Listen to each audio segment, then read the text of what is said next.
আজকের ভিডিওতে আমি এই স্লাইড ডিজাইনটা করে দেখাবো। হোম থেকে একটা নতুন স্লাইড নিয়ে নিলাম। এখান থেকে ব্ল্যাঙ্ক স্লাইড, এটা আমি উপরে তুলে দেব। ইনসার্ট থেকে শেপ, আমি এই শেপটা নিয়ে নেব।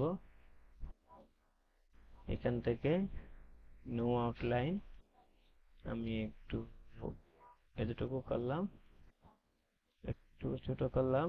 আমি কন্ট্রোল ধরে এভাবে চারটা করে নিলাম।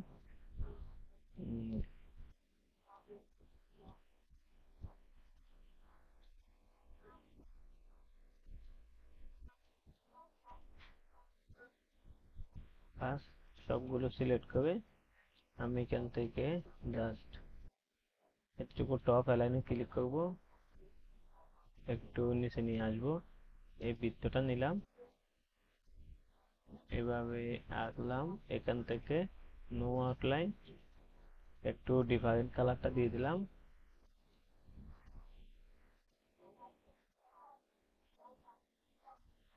বাস এতটুকু। তো এখন আমি কন্ট্রোল ধরে এটা সিলেক্ট, এটা সিলেক্ট, এটা সিলেক্ট, ফরম্যাট, এখান থেকে জাস্ট এতটুকু এটা ক্লিক করলাম।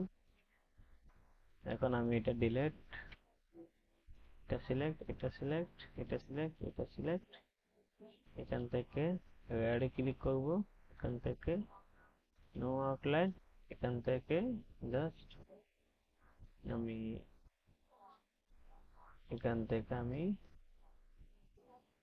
এটা করে নিলাম। এটা সিলেক্ট, এটা সিলেক্ট, এটা, এটা, এখান থেকে আমি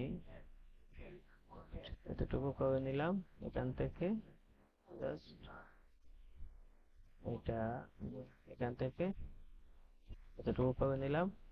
এখন এখানে আমি জাস্ট এতটুকু লিখে দিলাম। এখান থেকে এটা সেন্টারে ক্লিক করব, এটা, এটা, এটা, বাস। তো এখন আমি ফরম্যাট, এখান থেকে ওয়ানে ক্লিক করব,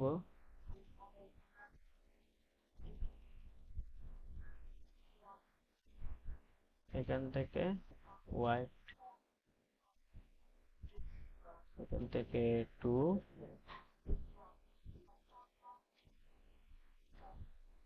এখানে আমি টু দিলাম, এখানে থ্রি, এখানে ফোর দিলাম।